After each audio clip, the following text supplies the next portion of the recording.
Kaixo lagunok, zer moduz, hau Albista 2.0 da, Hamaika telebistan, interneten eta mundu zoan zehar egiten dugun saioa. Eta saio interaktiboa izan nahi duela esaten dizuegu behin baino gehiagotan. Eta hona hemen, aurreko astean, zertarako Twitter galderari sarean jaso ditugunak. Zertarako Twitter galdeten genuen, eztabaida piztu nahi genuen, eta apurka joan gara erantzun batzuk jasotzen. Besteak beste, erantzun digute kukusumuzuk edo karrikiri euskara elkartetakoek. Hori ikusten dugu, karrikirikoek esan digute ez. Egunon, Iruñeko Euskal Elkartearen dako ezagutzera emateko beste bide bat da. Oso azkarra, bizia eta harremanak egiteko. Hori da... Kukusumuzuk dio, auskalo desagertuko den Twitter bera, ez? Negropontek esaten zuen bezala. Beraiek jarraitzaileak eta bezero eta besteekin harremana egiteko oso baliagarritza dute, eta guk uste dugu ere horrela dela. Bai, Etxebarri blogean ere irakurri dugu, Twitteren gainek sorturiko iritzi truke horren ondorio batzuk, ez? Zentratzen da umapen ere egon diren erantzunekin, edo, beste leku batzuetakoak. Eta azkenik Jose Arantzabalek berak ere Twitter edabide izeneko hitzaldi baten irudiak jarri dizkigu sarean, eta hitzaldi horretan Twitter gaur egun zertarako erabiltzen den baliatzen du beste. Kontua da Twitter gero eta gehiago erabiltzen dugula, guk ere erabiltzen dugula Albisteak 2.0 iragartzeko, zertan ari garen, eta elkarrizketa horietan murgiltzeko, eta azken finean horretarako erabiltzen dugu, ezta? Bai.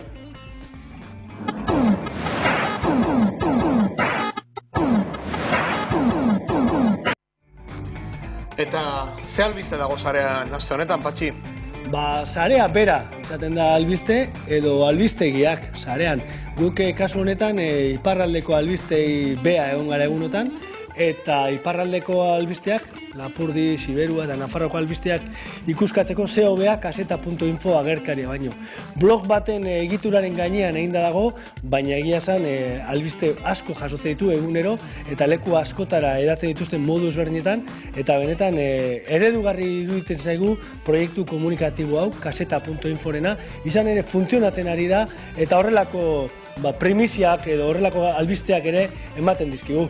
Bai, Bo Ezme, zazpikako kazetaria edo Legio Jornalen ere ibiltzen dena, eginiko argazkia, eta argazki hau Parisen eginikoa da, eta hori ikusten dugu euskeraz eta bretoieraz eginiko karteltxo bat edo txarteldegia iragartzeko. Atentzioa ditu du eta jende askorentzat ere kezka, irria edo bestelakoak eragin ditu.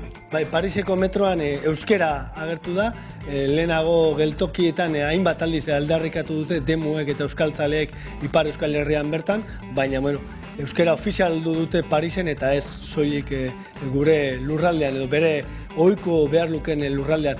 Baina euskera aipagai hartuta, euskarak ere filologokeria gehiegi ematen du sarean, ezta?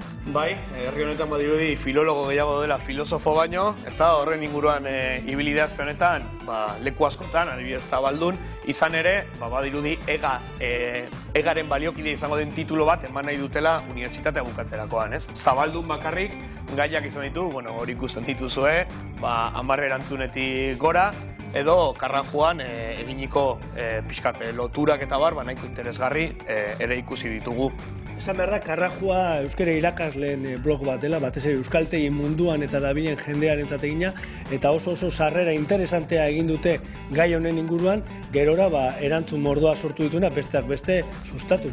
Bai, bitxia da ere nola gaia edatu den eta interesa egon den, erantzun pila bat, ohikoa baino gehiago, hori, sustatu nahi bidez, lau izan dira, baina esan bezala, Zabaldun, edo Zuzeun ere ikusi ditugu, Zuzeun sekulako eztabaida sortu da gaiarekin.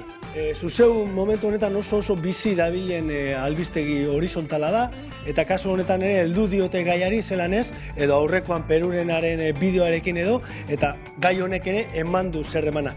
Ez noski Perurenarenan beste, baina filologia, hizkuntza eta gai horiek gurean arrakasta itzela dute. Beraz, nahi baduzue gai honen inguruan eztabaidatu, badakizue euskeraz non egin dezakezuen, sustatu, Zuzeu, Zabaldu edo Karrajua bezalako blogetan. Eta programaren azken aldera heldu gara, azkar joan da programa bera, baina euskara eta euskal kulturan ikurrik izan bada, laizter urte beteko da Mikel Laboa galdu genuela, baina berari irakatitako kantuek badute oraindik aktualitatea. Bideo gomendio bezala jarriko dugu bi bideo labur Txinaurriak diskoaren ingurukoak eta gozatu dezazuela. Bai, Durangon aurkeztuko omen dute eta gutxienez bideoak ikusita ni gogoekin geratu naiz disko hori eskuratzeko. Eta kasu honetan ez pirateatzeko vinilozko edizio egin gomen dutelako eta hori etxean pirateatzea askoz zailagoa delako. Ikus ditzagun bideoak eta hurrengo zer arte.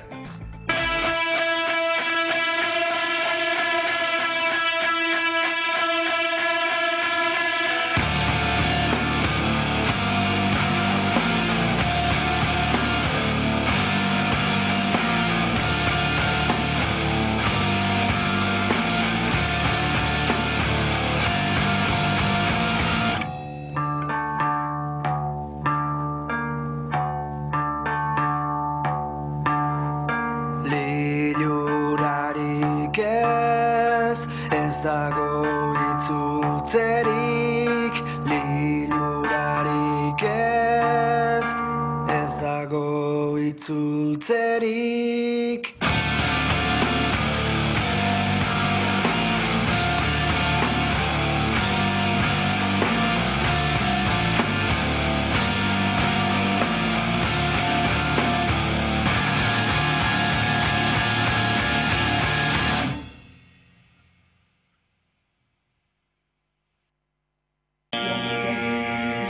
Lurpian sartu nuen, zelaian xokua, egun argitzen den, xolu hartan, xoxuen kan.